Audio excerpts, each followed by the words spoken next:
Hi குட்டீஸ்.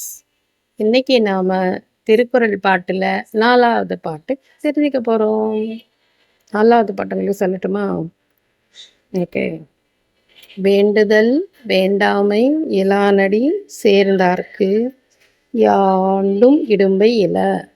அப்படின்னா என்னன்னு சொல்லி கொடுத்தா, இது வேணும் இது வேண்டாம் அப்படின்னு சிலருக்கு அந்த ஆசைகளே இருக்காது. எனக்கு இது வேணும் இது வேணும்னா எப்படி வரும்? நம்மளுக்கு ஒரு ஆசை வருது இல்லையா?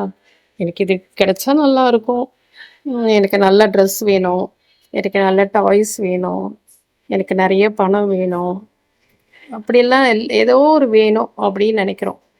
நான் ஐயோ இதெல்லாம் எனக்கு வேண்டாம், இதெல்லாம் பிடிக்காது, இதெல்லாம் எனக்கு சரியில்லை அப்படின்னு சொல்கிறோம். ஆனால் இந்த இறைவனை ரொம்ப வணங்குறவங்களுக்கு எது மேலேயுமே ஆசை இருக்காது.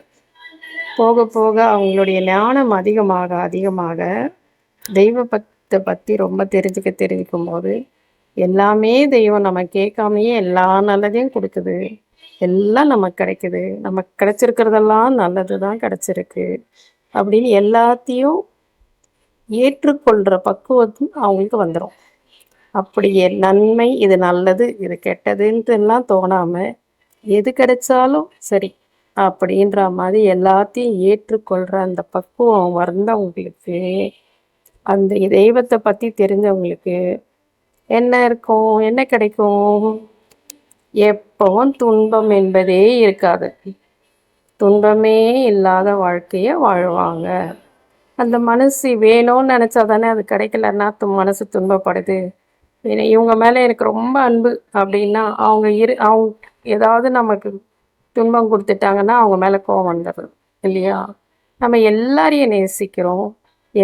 எது கிடைச்சாலும் சரி, இதுதான் வேணும் அதுதான் வேணும், எனக்கு இது பிடிக்காது அப்படிலாம் நம்ம நினைக்காம இருக்கும்போது நம்மளுக்கு என்ன கிடைக்கும்? துன்பமே இல்லை. நம்ம மனசில் நிம்மதியாக இருப்போம், எது கிடைச்சாலும் சரி அப்படின்ட்டு. இன்னொரு வாட்டி சொல்லட்டுமா?